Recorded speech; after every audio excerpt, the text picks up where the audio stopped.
How's it going, everyone? My name is Jordan Prather, and my partner for this project is Daniel Pasha, who will be handling the legal and policy framing, but he'll be covering that separately. Our project is an expansion of the One Aqua Health Citizen Science platform, which we extended to compare water quality across two California waterways, specifically Strawberry Creek in Berkeley, California, and the Tuolumne River in Legion Park in Modesto, California. Today, me specifically, will be walking you through the technical side, the data pipeline, the analytics. So why does any of this matter? Well, urban runoff is the single leading source of waterway impairment in California. It's responsible for about 44% of all 303D impaired water listings statewide. The problem with traditional monitoring is that it relies on monthly grab samples collected by regulatory agencies, and that cadence alone completely misses the storm-driven pollutant pulses, which can spike and then fully dissipate within a matter of hours. Citizen science is a direct solution to that gap.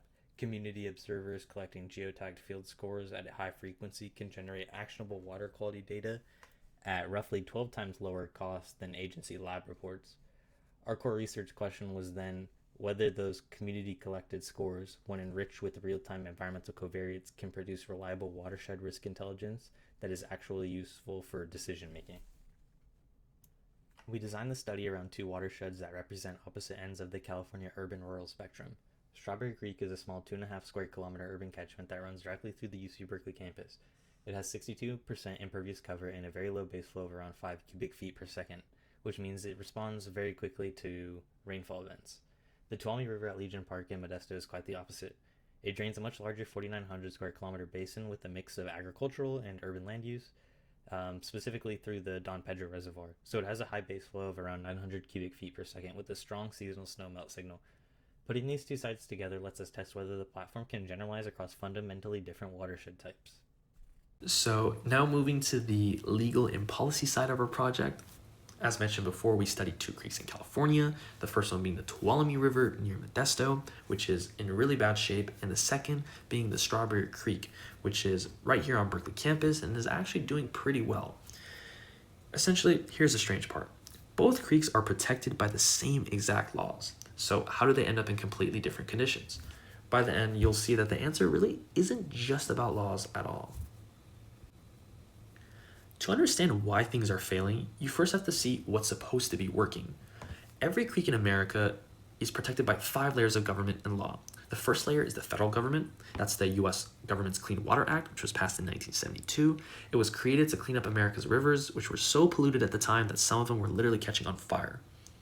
The second layer is the state law. In California, that law is called the Porter-Cologne Act, which is actually stricter than the federal version in some areas. The third layer is the regional government. California is split into 9 water regions, and each one has its own water board appointed by the governor. These boards do the real day-to-day work. They issue permits, they inspect facilities, they hand out fines, and specifically the Tuolumne River falls under Region 5, and the Strawberry Creek falls under Region 2.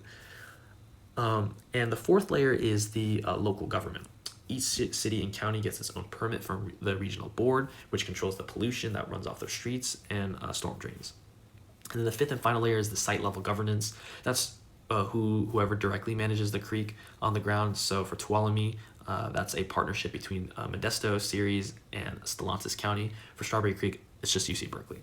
So essentially, that's 5 layers of protection. It does sound robust, but as you'll see, having 5 layers doesn't mean any of them are actually working. Our methodology works in 2 layers. The first is the field protocol. We collected 74 geotagged observations across both sites over a rolling 90-day window. Each observer scored 3 things on a 1 to 5 ordinal scale: water clarity, trash presence, and algae coverage. Those raw scores were then enriched in real time with 4 external API sources: Open Media for 7-day precipitation and soil moisture, EPA EJ screen for impervious surface percentage, OpenStreetMap for industrial land use proximity, and USGS NWIS for daily mean stream flow. That gave us a 7-feature enriched observation for each record. On the analytics side, we ran 6 modules: a weighted composite risk score, a random forest classifier for forecasting, bootstrapped ordinary kriging for spatial risk surfaces, Bayesian hierarchical model that was logistic ordered for cross-site comparison, a live USGS hydrograph monitoring feed, and a flow risk nexus that correlates discharge directly to the citizen scores as well as flagging first flush events. Moving it to the analytics tab, the left panel shows the average composite risk by site, Tuolumne at 4.88 and Strawberry Creek at 4.69, with overlapping confidence intervals, so the baseline difference is present, but it's also not dramatic. The middle panel is a scatter plot of trash presence score against composite risk, which shows the expected positive relationship, being that higher trash scores correlate with higher overall risk. The right panel is the one I want to highlight, though, which is random forest feature importance.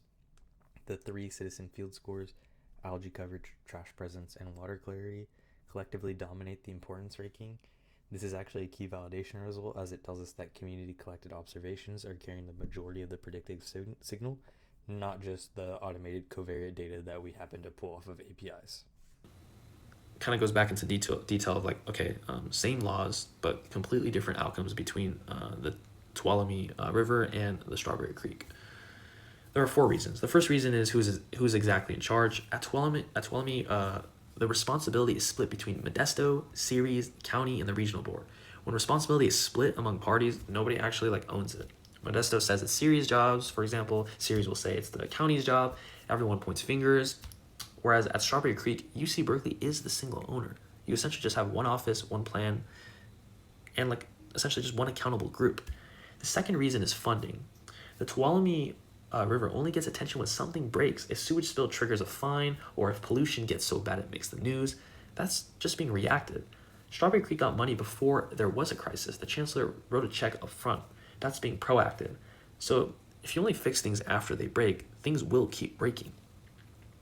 The third reason is community involvement. The Tuolumne River has Ceres literally quitting the partnership. The community is disconnected from the river. Whereas at Strawberry Creek, we have students walking by it every day, classes using it, different classes using it as a teaching tool, and volunteers helping monitor it. So people are showing up.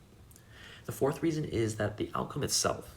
So essentially, Tuolumne is still officially polluted, and our data shows that it's getting worse.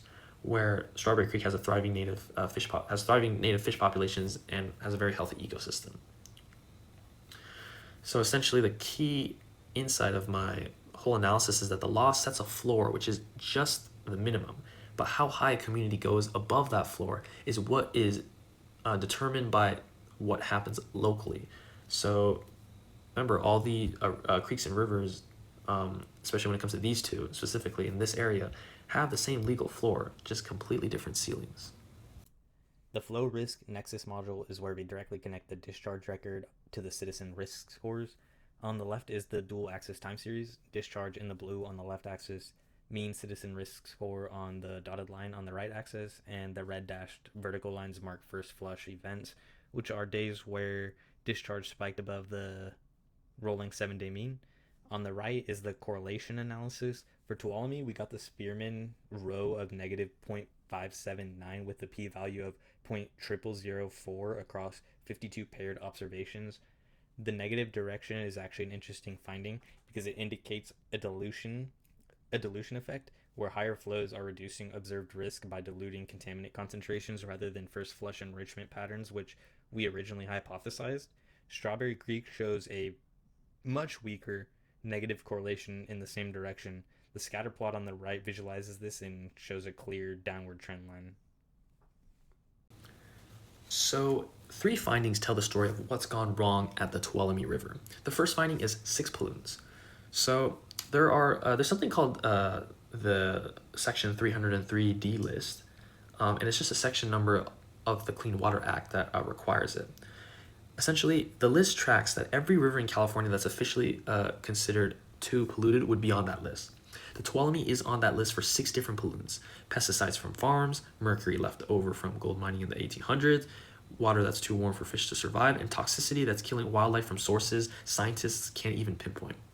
So this isn't, when it comes to the Tuolumne River, it's not just our opinion. The state itself literally admits in writing that this river is failing. The second finding is a $325,000 fine. In October of 2024, the regional board fined Modesto $325,000 because their sewage system was literally leaking into the river. And fines that are this big are essentially pretty rare. So it tells you that even the regulators know that things are broken in this system. The third finding is the one that really tells the story. In May of 2024, the city of Ceres voted 3-1 to walk out of the partnership that's supposed to manage the river.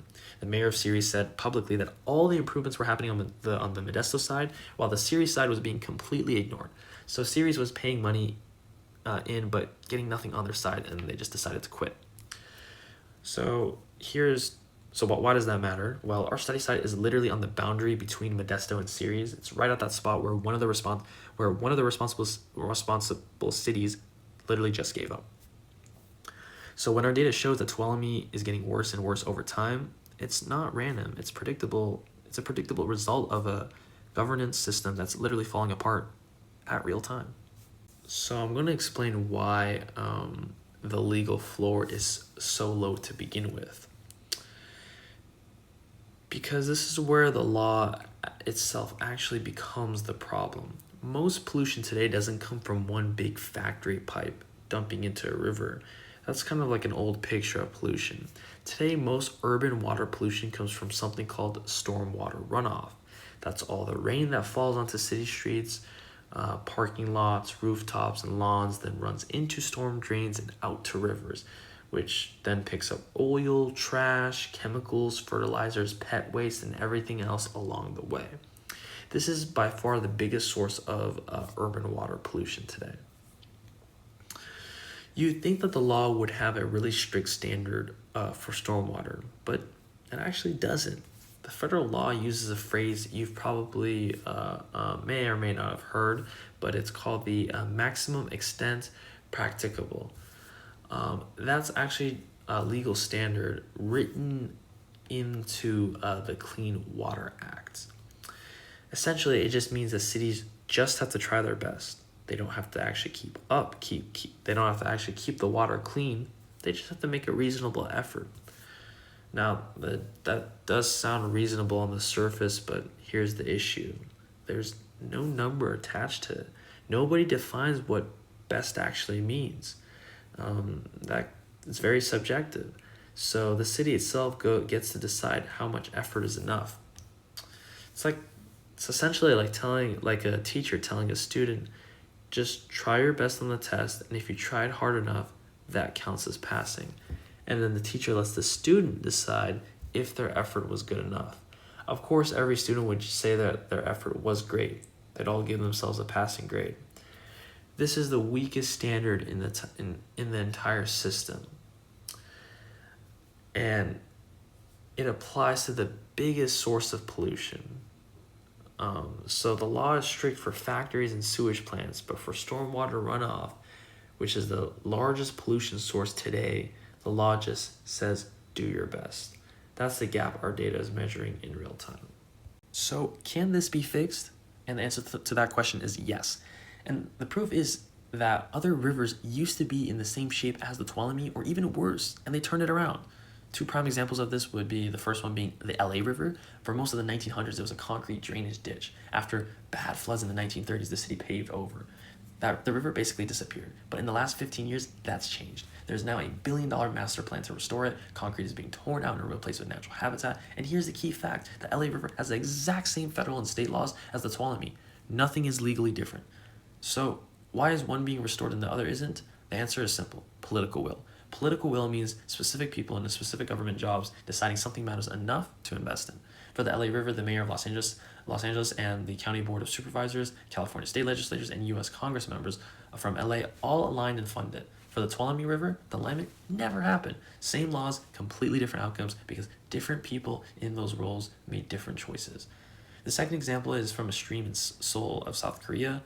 By the 1970s, Seoul decided the stream was an eyesore, so they buried it and built a 12-lane elevated highway right on top. The stream disappeared for 30 years. Then, in 2003, a new mayor campaigned on tearing down the highway and bringing back the stream. People thought he was crazy, but they still did it. From 2003 to 2005, the city demolished the highway and brought the stream back to the surface. The total cost was about 1% of Seoul's annual budget, just 1%. Today, that area in Seoul is one of the most successful urban restoration projects in the world. Which makes the point simple. The laws aren't the barrier. The actual barrier. The will is. To wrap everything up, 4 key takeaways from this project. First, citizen science ordinal scores enriched with real-time environmental covariates produce statistically significant and spatially meaningful risk intelligence. It's not just noise. Secondly, the Tuolumne River shows a worsening weekly trend relative to Strawberry Creek, which has implications for where monitoring efforts should be prioritized. Third, flow risk coupling is significant at both sites, but the pattern is dilution dominated rather than first flush dominated, which is an important empirical result that pushes back on common assumptions in an urban stormwater approach. And fourth, the platform delivers real-time sampling priority alerts using only citizen observations and free public APIs. No agency-grade instrumentation is required. For the next step, we would focus on deploying targeted sampling during the first flush events, expanding our observation network, and scaling the platform to additional Central Valley watersheds. All in all, we thank you all for listening, and we hope to support you all in the future as well. Thank you.